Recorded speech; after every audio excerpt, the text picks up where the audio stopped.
Hey guys, welcome back to RBR. Sorry for the mess. It's just that wherever I park this darn Taycan, it just leaks money. And I know what you're thinking. You can't say that. You've got this pressed car on loan from Porsche. You have to say nice things. Well, welcome to RBR, where we only say nice things when they're deserved. And as it stands, the Taycan and the EV market in general has seen a massive crash. Good thing then that this one is painted red because there is blood on the floor. As a car journalist, it's the most common message I'm getting and the most frequent conversation I'm having these days. People contacting me about the huge hits that they've either taken or could take if they sell their Taycan.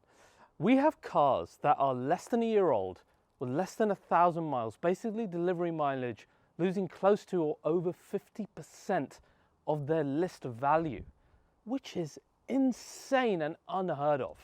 You can now get a Porsche Taycan Turbo for 75K. So brand new, this exact Porsche Taycan with the options, almost 170 Gs. That's insane. Now, I do not speak about this issue from a place of ignorance. I have owned two Taycans myself, two Taycans that I absolutely loved for around about 2 years, a Cross Turismo and my Sport Turismo. But when I saw that downturn happening, I quickly sold my Sport Turismo and I lost around about £7,000, which was an absolute win in reality because other people who own the same car right now are facing losses close to £30,000 to £40,000. And remember guys, the Taycan was the best EV in terms of residual values, being the most desirable one. You were the chosen one! Hell, the car we're focusing on today is the GTS, and when this car came out, there were people buying it for overs. Those poor, poor souls. So just imagine how much other EV manufacturers are suffering at the moment. Like I said, there's literally blood in the water. Now, I've painted a landscape of doom and gloom. That's not what today's video is about. Instead, we're going to talk about why, because of all of this, it might be the perfect time to snag a brilliant deal on what is genuinely one of the best sports car dailies that you could possibly own. The Taycan really is that good, particularly in GTS form. We're also going to talk about what is going on in the market in general that has led to this. Is it a temporary thing? Is it going to last forever? And not only that, another treat for you guys, I will be comparing this directly to the brand new Taycan. And we're going to discuss really how much benefit is there going to the new one and just how good is this one still. So a ton to discuss. Let us dive in, talk about the EV market and check out this Taycan GTS.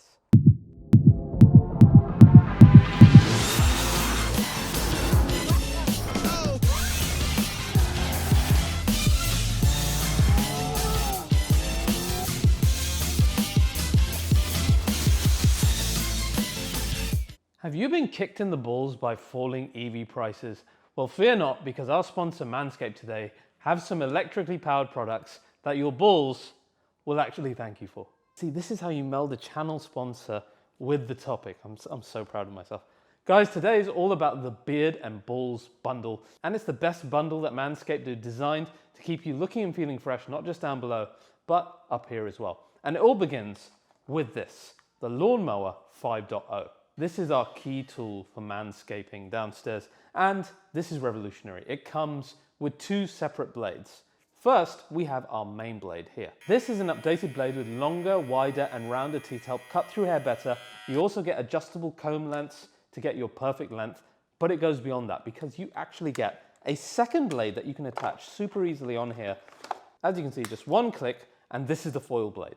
Where have you heard the foil blade before? It's also what Manscaped give you to give you that perfect smooth finish on your neck. And that is exactly what this is going to do for you down below, give you a perfectly smooth finish. Beyond that, we've got LED indicator for your charging. We've got USB-C charging, so no other silly wires. And finally, we have a built-in light with different colors for different skin tones to light up the darkest areas. And of course, they've got skin-safe technology, and you can use this in the shower because this is also waterproof. Then my absolute favorite Manscaped product by a long stretch, the beard hedger. This thing, I just rely on it so much. Mine has seen years of use and it's still absolutely fantastic. Why is it so good? Because it's reliable in terms of getting my beard exactly the way I want it looking every time without having to go to the barbers. We've got 20 different lengths in here and it nails it every single time. It's got 60 minutes of battery life, USB-C charging, an LED indicator, it's waterproof, it's got skin-safe technology, it's the whole package for your beard. I can't recommend it enough. Now, of course, as an RBR viewer, you get a great offer on these. We're talking 20% off plus free international shipping. All you need to do is go to manscaped.com, use the code RBR, and you'll get 20% off and free international shipping. Guys, a huge thanks for supporting what is our longest channel sponsor ever, and a huge thanks to Manscaped as well. Let's get back to that episode. So guys, let us begin by talking about this great EV market crash. Why has it happened? How did it happen so quickly? I think there's a number of factors involved here, not just one.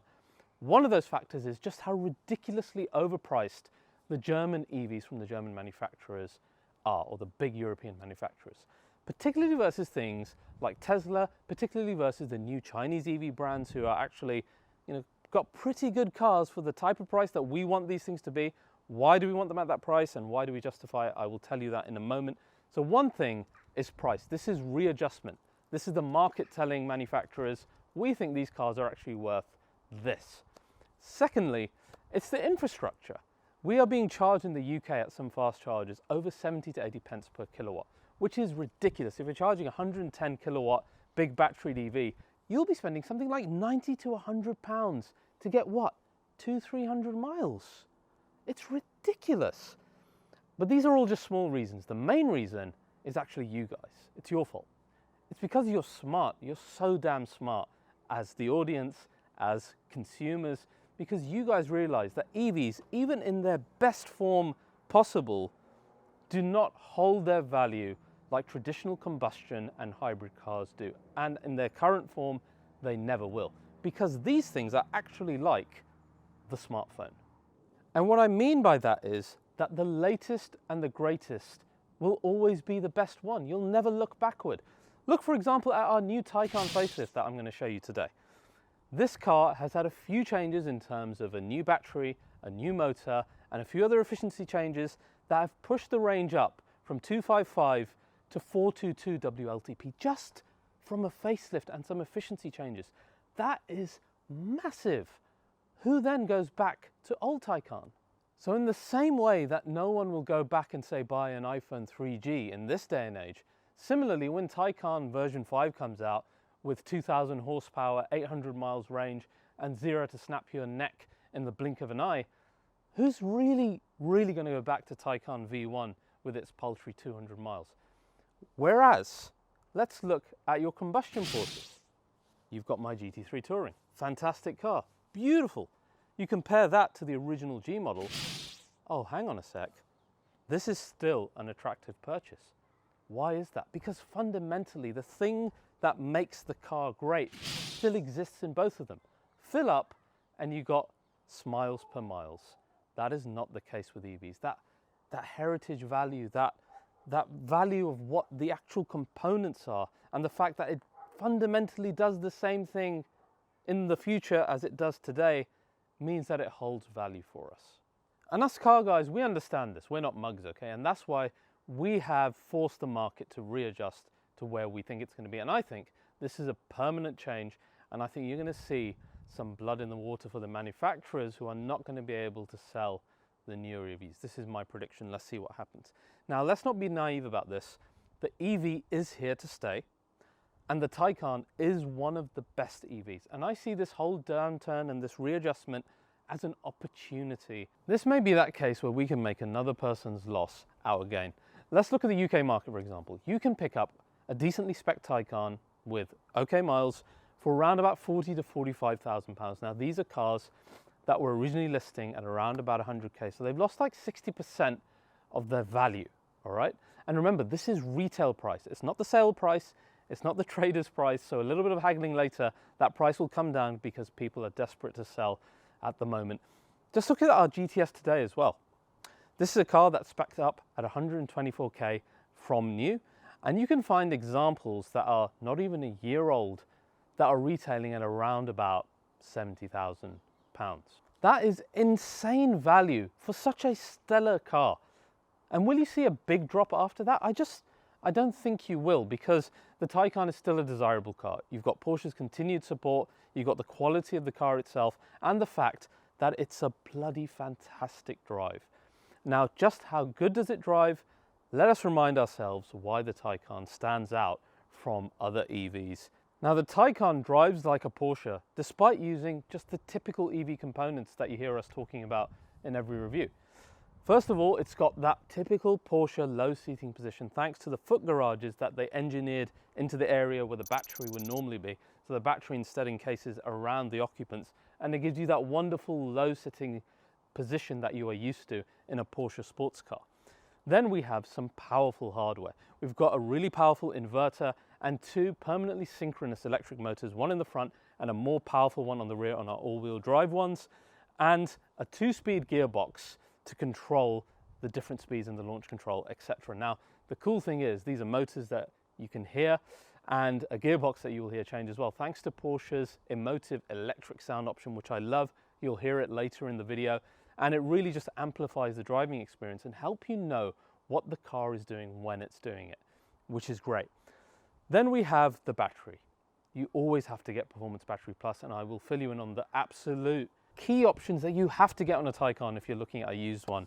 And then everything else is carryover from combustion sports cars, like the PASM, Porsche Active Suspension Management, and their active air suspension.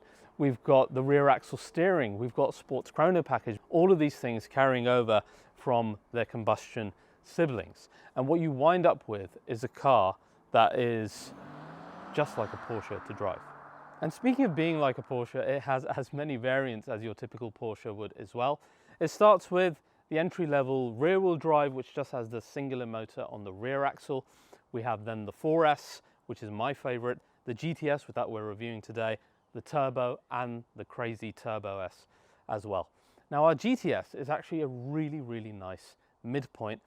First of all, I think it's the best looking as standard because you get the sports design package, which in my opinion is still the best looking version of the Taycan, even versus the new one, and we'll compare the two of them in a minute. And then you got all the other usual GTS details that you'll find outside and inside, with the absolute ton of race text in the interior, which I think looks great. Now the GTS is the car we're going to drive today, and performance wise this is less of a powered up 4S and more of a detuned turbo, because this uses a larger and longer electric motor that's slightly heavier on the rear that ends up giving it more power. Of course, everything else is tuned specifically in terms of the suspension, dampers, etc. for GTS, but that motor allows this to have 517 PS as normal, 598 on overboost, and then 850 Newton meters of torque, which is the exact same as the turbo, and a launch control figure claimed of 3.7 seconds, which we are going to test again today. Now this is ICE car, super saloon territory. And in fact, I feel that the 4S reaches that territory on the road as well, because I don't see a big difference between this and that. So even if you're getting the used one, you are getting one of the quickest cars that you can enjoy on the road, in my opinion. Now, if we look at the new Taycan in comparison, yes, you get more power, about 107 bhp per model, but I don't think that this is power that you're really going to notice day to day, because these cars feel more than fast enough, as you will see later. I think the big difference between the two of these is range. How they achieve that, let's actually have a look at our new Taycan. First of all, in terms of design, it's been a light massaging. I wouldn't blame a lot of you for saying, well, where's the difference? To really see what the differences are, let's just compare the two of them together now. So as you know the design of the standard Taycan quite well.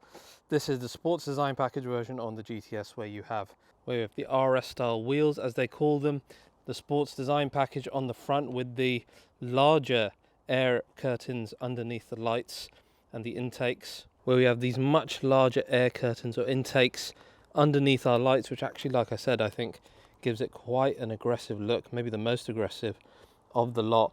And then the lower end pretty much the same. On the rear as well, we've got like a more aggressive lower diffuser than the standard car. All in all, I think looking really good. Now let's look at the new car.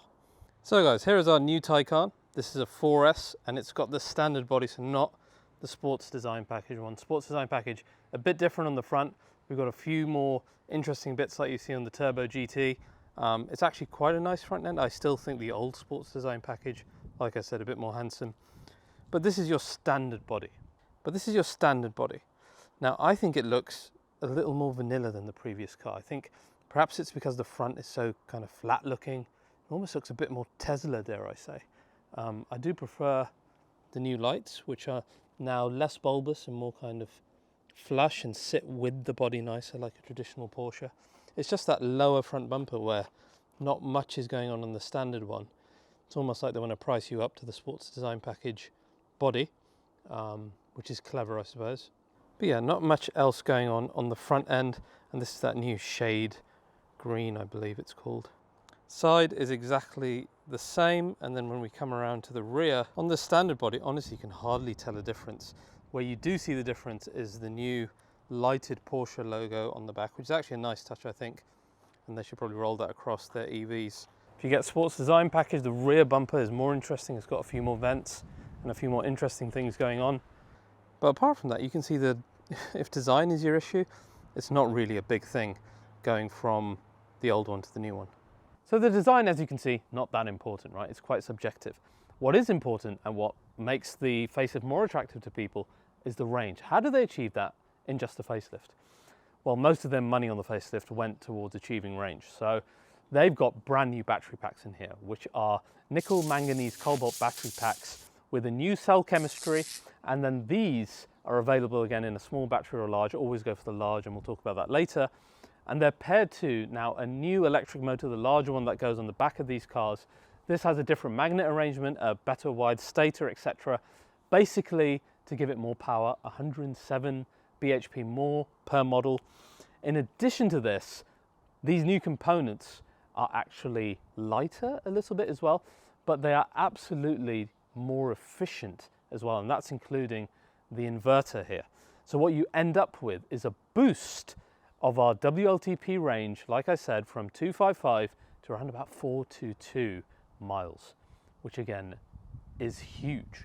But these new models also have an 8% price increase across the board, and with the lowering residual values, is it really going to be attractive to anyone but those people who are looking or desperate for that range figure? And really, is the range figure of this Taycan really that bad in reality? I took a big road trip to find out. Now guys, to set the scene, EV's range depends on the outside temperature, okay? So in the winter, you get less range. For example, in the Taycan, you're barely going to get around about 200. In the summer, as we are now, I'm getting around about 244 miles range, which is pretty damn good for a performance variant of the Taycan. Yes, you're going to get more range in the new Taycan, but what if you want to buy an old one and still make do with it? How are you going to make the charging work? You want to go around quickly, right? You don't want to be charging forever. To test this, I drove from the bottom of the UK all the way to the top to Scotland to go to the Carrera Cup race in Knockhill. And for those of you who don't know, for context, this is a trip of around about 450 miles and would take about 7 hours non-stop driving, right? So you're thinking, right, this is going to take forever to like charge up and stop, etc., etc. But you would be completely wrong. And the Taycan driver's secret weapon in all of this that I found so useful in my time of ownership is the Porsche app. So we've got our vehicle here. You go into the map, you find your destination, which in our case, Knockhill Racing Circuit, and then you can press this plan button. And what we can do here, we can decide what our current charging state is going to be when we leave for that particular trip. So I'm not 100% at the moment, but I will be when I leave for it, for example. So I've set that to 100. The minimum you want at any charging stop, which is important, you know, in case you've got range anxiety, and how much you want to have at your destination as well. And then all you do is you press calculate route, and it will give you this plan. Now look at that. It is suggesting only 3 charging stops of around about 24 minutes, which I actually stayed for double that. But to get all the way up there, past Edinburgh, in just 20 minutes of charging, or say 40, is absolutely bloody brilliant. And the ease of use here, I can just send that straight to the car, and then that's it, my trip has started. It's brilliant. So guys, as we planned, road trip to Scotland, done. Only took 2 charging stops of less than 40 minutes, which when you think about it, when you're doing a 7.5 to 8 hour journey, you're gonna stop, you know, you're gonna stop for probably more than that, a couple of hours. So even though this is one of the Taycans with the least range, it is still doing a pretty damn good job, as we suspected. So there you go, how brilliant is that? And in terms of coming back it was the exact same thing. I hardly had to stop for that long in order to charge. And the other great thing about the Porsche app is you can use the map system there to check for chargers around you. You can use the filter to find different powers of chargers, different plugs. It's actually been so useful in finding charging stations and stuff that I found myself using it when I've got non-Porsche EVs to review as well, so it is really useful.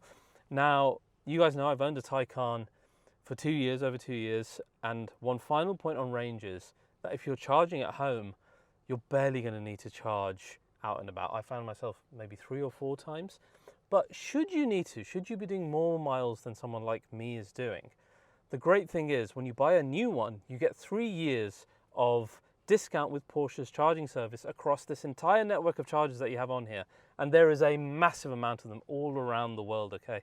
Like me going to and from Scotland, there was hundreds of choices up and down the country, which was really great to see actually. And you will get a significant discount. I think it's, I don't want to misquote it, but it's something like 30 something pence versus the 70, 80 pence per kilowatt, which is significant, right? And you get that for 3 years on a new car. And if you want to extend it on a used one, it's just like a couple of £100 a year, which you will make up in the first few charges. So absolutely worth doing. And that solves the horrible prices of chargers not in the home as well. So I don't think the range point perhaps as concerning as you might think. And one other little new Porsche charging hack I learned is that this particular keyring here that you see with the blue stitching actually has an NFC reader in here that you can link to your app and your account. And all I was doing, I was just tapping this on the RFID area and it was charging the car. So a brilliant little shortcut that I really liked. The other side of this whole story is the fact that the interior is basically unchanged compared to the new one. So guys, here we are inside the interior of the new Taycan and it is identical, right? Where's the difference? There isn't really one. Yes, you've got the extra button here for your push to pass element, which is a new feature, which we'll explore when we drive this car in the future. You've got a slightly different driver zone in terms of the dials, etc. But in terms of the PCM system, pretty much identical like we see in the old car. And you look at the rest of the interior, everything is exactly the same. Now the big difference comes right there. You can see we've got 85% battery charge and already 270 miles quoted, which means on 100% it's going to be way, way more than our pre-facelift. That is, to me, really the only consideration that we should be making. Otherwise our pre-facelift, I think, is going to do a really good job. And then, still just how damn good this thing drives. Let me remind you how good it drives, and I'm going to fill you in on the absolute key options that you need to look for if you're looking at a new Taycan. Let's get going. So guys, over the years I've done, I don't know, 6, 7, maybe 8 Taycan videos. I've covered every single variant, and I'm pretty sure I'm one of, if not the only person in my industry who's actually put their money where their mouth is and bought not one but 2 of them. And the reason I say this, that this is a sensitive topic at the moment with car values dropping, and I like to think that you can trust me more than anyone else. Now, we're going to start with a reminder on what this car is like in terms of performance. Launch control activated. Oh, that second wind. Guys, check out that 0 to 60 figure. 3.2 seconds, 0.5 better than the official estimates, and it just feels so much quicker than that. And that is right up there, like I said, with ICE super saloons. And to be fair, most internal combustion super saloons these days, new ones, cost a lot more than this GTS or the 4S that basically does the same time, actually, as I tested. So hugely quick. Go to Turbo S, and it gets even more mental. I think more than what is comfortably usable on the road. Now the other thing I mentioned was the second wind of the gearbox change, which you can actually hear. We've got Sport electric sound on. Now listen out for this when the sound changes. Did you hear that? So you actually get an audible change in the Sport electric sound. All of this is really useful, and the cool thing is when you get that gearbox change, you actually get like a second wind of power as well. That's what it feels like, which is not unlike a combustion car actually. But the whole electric sports sound thing, it adds so much to the Taycan experience, because you know when you're coasting, you know when you're adding power, you know when you're braking. All of these things are key indicators for both pro drivers and normal drivers to let you know what the car is doing when you're giving it inputs. All of this is really important. I've said it before, I wish Porsche built upon it even further with more sounds, the start-stop sound for the turning on and off of the car, etc. But just having that, it makes the driving experience that much more Porsche, that much more sports car. So that's really important. Speed, like I said, insane. We don't even need to talk about it. It's an EV, and truly, I never use it even in Sport Plus. I just keep it in normal because it's fast enough in the normal mode as well. Now let's talk about handling, and actually in handling we need to go back in Sport Plus. Now, one of the things against most EVs is that you can't be bothered to drive fast with them. It's just boring, slow or fast, same experience. Taycan, I actually relish driving fast in this because it is the Porsche of electric cars when it comes to driving dynamics. Yes, we have the big battery, but it's situated so low in the body that instead of a negative, it becomes one of its greatest strengths. You almost have this kind of magnetized feel to the road. And no matter when you put down power, the car literally feels like it's stuck to the tarmac. And it's a great feeling because you feel untouchable on any road, B road, A road. Then the steering feel, which again, probably the best of any EV I've tried. That paired with the rear wheel steering option that this car has. I don't think you need the rear wheel steer or the power steering plus. My cars never had them and they were absolutely fine. We'll talk about, like I said, stay to the end and we'll talk about what options you absolutely need to find in a used car. But the steering feel is great. Again, it's very, very Porsche, and there's no surprise there because the hardware translates across from their other cars. So all of that feels great and it makes you want to drive faster. That's the key thing. No other EV that I've driven yet makes you want to do that. You just drive like a granny most of the time. When you get into a flow with this car, I don't think there's anything that can catch it on any type of roads. It is genuinely that good of a sports sedan. Then you've got the whole electric sound experience, which I think amplifies the whole experience as well. So the entire performance side of this, the speed, the handling, the joy of actually wanting to drive fast, it's all there. And I found that as an owner as well, that I enjoyed that aspect. The things I don't like, the things I don't enjoy, one is brake feel. It's quite numb because all of your recuperation is actually happening when you brake. Unlike cars from AMG, BMW, etc., those guys all do recuperation a lot better in my opinion, where you can manually control it either by steering wheel buttons or in AMG's case with the shift paddles, which feels so natural. So there's no one pedal driving here, there's no strong recuperation, you just have this singular button that makes either recuperation slightly better, slightly stronger rather, or not, and it's not enough. And the brake feel is a bit smudgy. Apparently new Taycan, the brake feel is better, we will see what that's like, but as it stands, it's one of the negative points to me.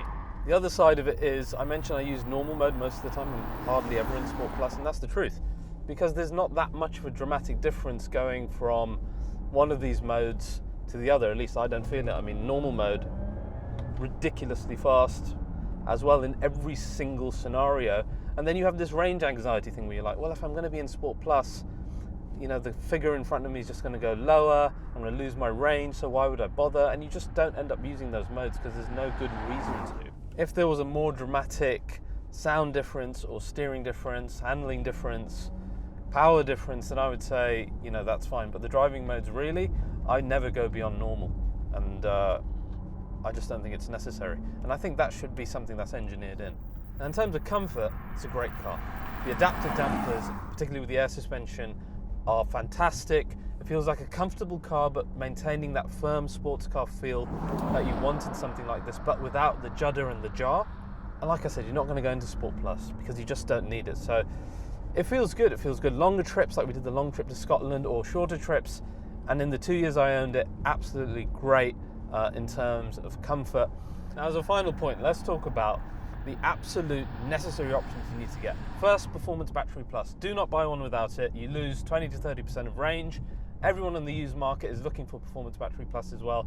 Do not do it. It shouldn't even exist. You need the bigger battery.